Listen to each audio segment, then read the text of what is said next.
Okay, so the talk is about Meteor luminous efficiency estimated from wind tunnel experiments. So I'm going to present the motivation, the method, and the results. So basically, here's the wind tunnel in Stuttgart, and here is a piece of real meteorite that will go inside and will basically get mostly destroyed. Okay, so the motivation, you've all heard about the luminous efficiency. That's basically the percentage of energy that goes into light as a consequence of the mass loss rate. The difficulty is that when we observe meteors from the ground, we never have access to the real mass. So we basically compute the mass out of the luminous efficiency and basically vice versa. So ideally, what you want is an experiment where you know the mass lost, you know the energy is going into radiation, and therefore you can measure the luminous efficiency. Well, that's basically what we did in the wind tunnel experiments. So that's the target here. The plasma flow is going like this, and if you zoom in here, you have the piece of meteorite, and the flow is something like that. So by doing this, you know exactly the amount of energy that is coming on the meteorite. You know the mass of the meteorite. You measure the mass before, after. You have the mass loss. You have the duration, and you put all kinds of instruments behind the windows here. And so I'm going to talk about the HL spectrograph here. So basically, we're looking at the meteorite as it is smoked. So again, and we do this for several bands. So that's the luminous efficiency for the visible band. We measure the mass before and after the experiment. We measure the duration of the experiment, and we have measurements from roughly 350 to 870 nanometers.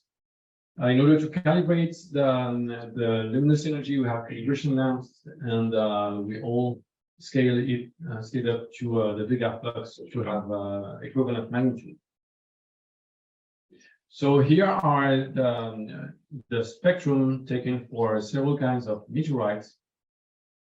And so, by the way, there were several campaigns with several meteorites. We try to have different kinds of meteorites.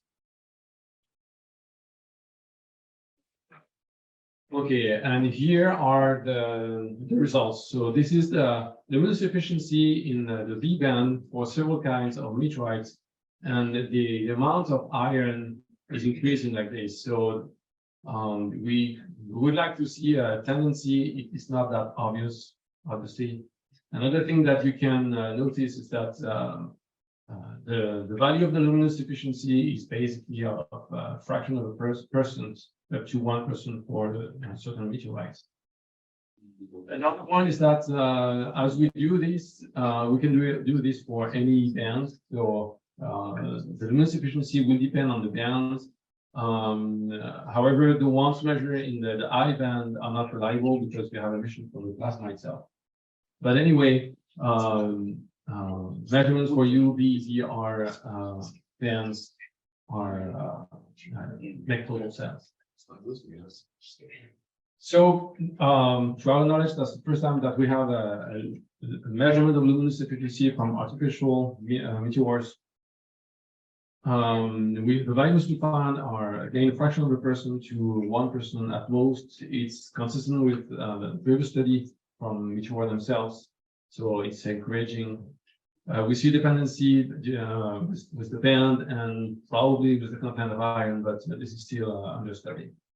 We're about to submit a paper on this topic. It's going to be a part of a whole collection of all the papers dealing with those artificial meteorites campaign. So there will be a talk by Javier later on that. And thank you very much.